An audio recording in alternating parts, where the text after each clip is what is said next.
Fala pessoal, tudo beleza? Sou o Pedro Coelho, seja muito bem-vindo aqui ao nosso canal no YouTube. Se você não está inscrito, aproveita, se inscreve e já aciona o sininho, porque sempre que eu subir conteúdo novo, você vai ser devidamente notificado. Pessoal, a dica de hoje ela é muito importante, tem cara de prova de concurso e se liga porque ela está atrelada a um dos principais pontos mais frequentemente cobrados dentro das provas de processo penal, que é justamente a competência criminal.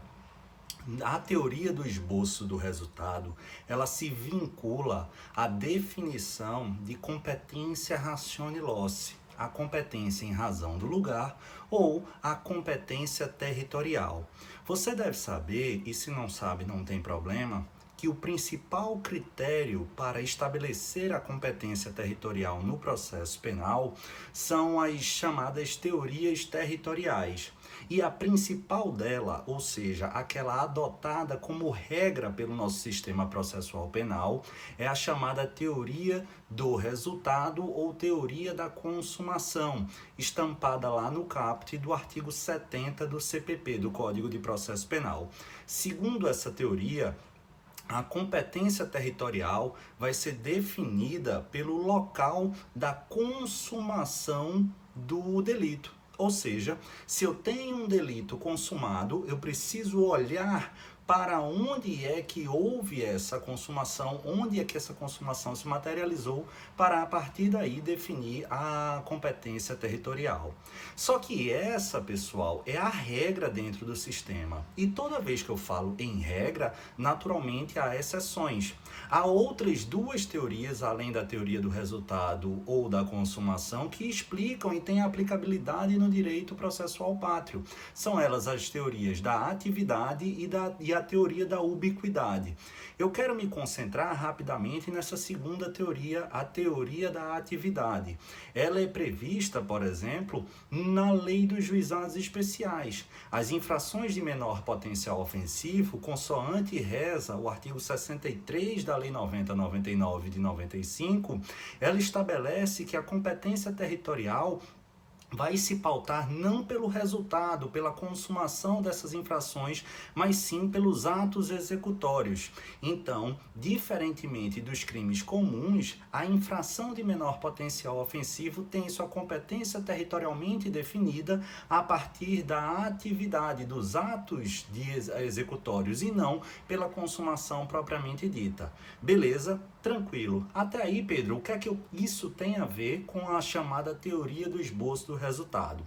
Calma lá. Se a regra, pessoal, conforme a gente viu, é a teoria do resultado ou da consumação, conforme estabelece o artigo 70 do CPP, quando é que eu não vou aplicá-la? Ora, conforme eu mesmo já pude falar para vocês, quando o legislador der um tratamento diferenciado. Só que é aqui que está a importância da teoria do esboço do resultado, porque essa teoria ela não encontra guarida expressa por parte do legislador, é dizer, portanto, que não importa em qual instrumento normativo vocês vão procurar, ele simplesmente não existe dentro do ordenamento positivado brasileiro. Só que a teoria passou a ser defendida por parcela significativa da doutrina, dando margem a uma aplicabilidade funcional do processo penal. Porque, de acordo com a doutrina, esse critério de fixação de acordo com a consumação do delito fixado pelo legislador, ele visa principalmente ao interesse público. Então, seria interessante ou seria válido observar a letra da lei absolutamente quando a sua aplicação fosse contrária ao interesse público. É nesse cenário que temos a teoria do esboço do resultado. Pessoal, presta atenção aqui. Vamos imaginar a seguinte situação. Eu cometo um homicídio doloso na cidade de Olinda, no estado de Pernambuco.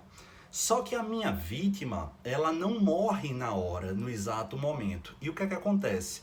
Ele é transferido, a vítima é transferida para Recife, uma capital do estado em que há uma maior estrutura médica, um polo médico consolidado e há mais chances de salvar essa vítima.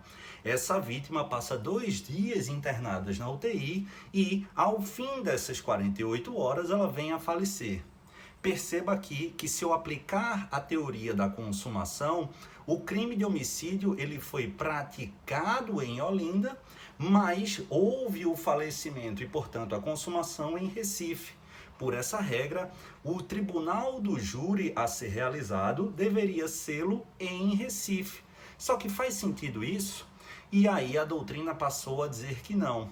A doutrina disse que não porque dificultaria a colheita de provas. O crime, em última análise, é uma violação ao ordenamento jurídico perpetrado em detrimento da sociedade. E aquela sociedade daquela localidade em que o ato foi efetivamente cometido, e no caso específico, Olinda, é que deve ficar perto e acompanhar o deslinde, o processamento e o julgamento da questão. E não o pessoal de Recife, que nada tem a ver com o fato em si, mas especialmente para fins de viabilizar e facilitar a obtenção da verdade processual, a colheita de evidências, de provas e assim sucessivamente. Daí porque passou-se a delinear a teoria do esboço do resultado em situações tais para pensar a seguinte ideia: nesses casos, a gente há de pensar que, quando a atuação criminosa foi praticada, qual era a ideia? A ideia, a probabilidade no esboço do agente criminoso era cometer e consumar o crime na comarca de Olinda. Nesse cenário, fazendo uma licença ao legislador para, de novo, e aqui é que é importante, visando concretizar o interesse público, a gente vai excepcionalmente deixar de aplicar a regra do artigo 70, a teoria da consumação, para aplicar a teoria da atividade. Esse é um exemplo muito bacana e interessante de exceção a ser aplicada da teoria da atividade em detrimento à teoria do resultado da consumação por construção doutrinária e jurisprudencial. Falo doutrinária e jurisprudencial porque a jurisprudência uniforme do Superior Tribunal de Justiça é no sentido de admitir essa hipótese. Então fique esperto, porque teoria do esboço do resultado vai cair na sua prova. E a partir de agora, espero eu, você não mais vai errar. Um beijo no coração, fiquem com o Papai do Céu e aproveite e dá o like no vídeo. Beijo e até o próximo vídeo. Valeu!